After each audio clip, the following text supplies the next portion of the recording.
जरांगे यांच्या मराठा समाजासाठीच्या मागण्या मान्य होताच महाडमध्ये आमदार गोगावलेंचा कार्यकर्ते व समाज बांधवांसह आनंदोत्सव साजरा।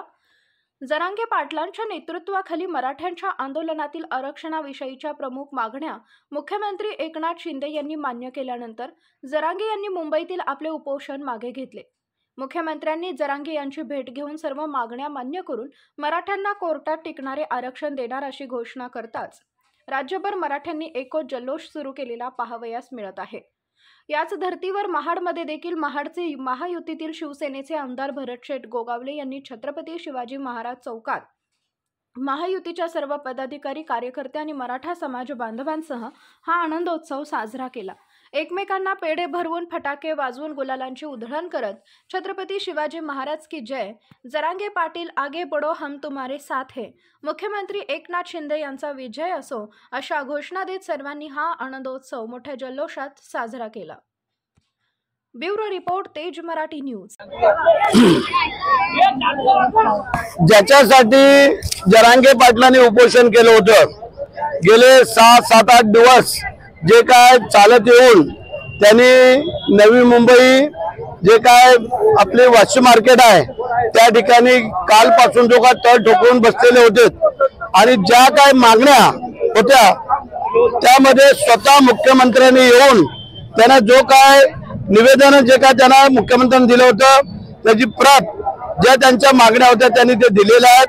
आणि आज जल्लोषामध्ये संपूर्ण महाराष्ट्रामध्ये आज मराठ्यांचा हा दिवाळीचा सण साजरा केल्यासारखा साजरा करतायत। आणि म्हणून करता मुख्यमंत्री एकनाथ शिंदे साहेब, उपमुख्यमंत्री देवेंद्रजी, उपमुख्यमंत्री अजितदादा आणि संपूर्ण मंत्रिमंडळ यांनी जो काय निर्णय आज या मराठाच्या मागण्यांच्या संदर्भात घेतला त्याबद्दल पहिला प्रथम मी एकनाथ शिंदे साहेब, देवेंद्रजी फडणवीस साहेब आणि अजितदादा आणि त्यांच्या सर्व मंत्रिमंडळाचं मनापासून एक रायगडचा शिवाजी महाराजांचा मावळा या नात्याने त्यांचं अभिनंदन करतो, त्यांना धन्यवाद देतो। आणि ज्या जरांगे पाटलांनी शेवटपर्यंत की या मागण्या लावून धरलेल्या आणि स्वतः प्रचंड मराठ्यांसहित जे काय त्यांनी वाशीपर्यंत येऊन जी काय धडक दिली आणि त्या जे काय त्यांचं म्हणणं होतं ते सरकारने मान्य केलेलं आहे, त्यासाठी जरांगे पाटलांनाही आम्ही धन्यवाद देतो, त्यांचं अभिनंदन करतो। मला तसं म्हणालता विरोध होता या आंदोलनाला आणि विरोध व्यक्त केला होता। आता यानंतर जरांगे पाटला जर कोकणातला नेता जाईल आणि मिळालं आरक्षण, कुणबी दाखल्यावर मिळालं आरक्षण, कोकणातला नेता मराठा समाज मान्य करेल का?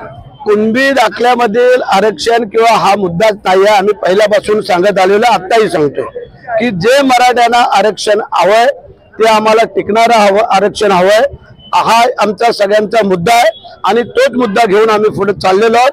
आणि मुख्यमंत्र्यांचं तेच म्हणणं आहे की आपल्याला जे आरक्षण द्यायचं आहे ते कोर्टामध्ये टिकणारं आरक्षण द्यायचं आहे, कोणी काही वेगळं सांगेल त्यातलं नको। आणि कुणबी समाजाला धक्का टच न लावता, ओबीसीला कुठलाही धक्का न लावता जे आरक्षण आहे ते आम्हाला होईल, आम्हाला पण होईल। कोकण वेगळं आहे आणि ते वेगळं असं नाही आहे। ज्या मागण्या पूर्वीपासूनच त्या मराठ्यांच्या एकत्रच होतात, वेगळ्या होतात अशातला भाग नाही आहे। परंतु ज्या आम्ही मगाशी सांगितलेलं आहे की आम्हाला टिकणारं आरक्षण नंबर 1, त्यानंतर नोकरीमध्ये आणि शिक्षणामध्ये त्या 2 क्रमप्राप्त आमच्या मागण्या होत्या। राजकारणाचा आमच्या आरक्षणाचा कधी मागणीच नव्हती आणि त्यासाठी जो लाभ सगळ्यांना होईल तो कोकणाला पण होईल।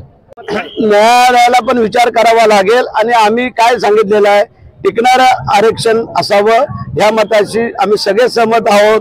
कारण एकदा ठेच लागल्यावरती परत खाली बघायचं असतं, त्याप्रमाणे आम्ही बघून चाललेलो आहोत आणि ते आरक्षण टिकणारं मिळेल, त्याबद्दल काही दुमत नाही। आणि कोर्टाचा जो निर्णय योग्य देईल होणार आहे त्याच्यावरती मग पुढचा तुम्हाला आम्ही निर्णय देऊया काय करायचं काय नाही ते। पण त्याच्यामध्ये मीडियावाले पत्रकारांना आमची प्रामाणिक विनंती आहे की आमच्यामध्ये हेवे दावे भेदभाव करून करायचा प्रयत्न करू, ही आमची तुम्हाला प्रेमाची विनंती आहे। कारण एवढ्या वर्षाने मत प्रयत्नाने हे मिळालेलं जे काय फळ आहे ते जरा आमच्या मराठ्यांना चाकू द्या आणि मग काय असेल ते सांगा। ज्या ज्या सांगितलेल्या होत्या ज्यावरती आता तशा बऱ्याचशा मागण्या आहेत, एकच मागण्या नाही आहेत। आमच्या तर असं होतं की पहिली तर नोकरीचं, शिक्षणाचं आरक्षण, त्यानंतर ओबीसीच्या दाखल्यामधून जे काय दाखले त्यांना हवे होते, जे काय नोंदी मिळाल्या आहेत त्या, आणि टिकणारं आरक्षण तशा त्यांच्या 6 ते 7 मागण्या होत्या, त्यामधल्या बऱ्यापैकी मागण्या मान्य झाल्यामुळेच त्यांनी हे केलेलं आहे. त्याच्यामध्ये आता जवळजवळ आपण पाहिलं तर मागण्या बऱ्याच आहेत, ज्या छोट्या मोठ्या त्या अशा 13 मागण्या होत्या आणि त्याच्यामधल्या ठळक ज्या होत्या त्या मान्यता दिलेली आहे. आता राहिला जो प्रश्न टिकणारं आरक्षण हे सगळ्यात महत्वाचा मुद्दा आहे आणि त्यासाठी आज जे काय मुंबईला जाणं होतं ते थांबलंय आणि इथून आज आमच्या सरकारचा, आमच्या मुख्यमंत्री उपमुख्यमंत्री सगळ्यांचा आणि खास करून मराठ्यांचा आज जो काही विजय झालेला आहे त्याबद्दल पुन्हा एकदा या राज्याचे मुख्यमंत्री, दोन्ही उपमुख्यमंत्री आणि सरकार यांना मी मनापासून धन्यवाद देतो, त्यांचं अभिनंदन करतो.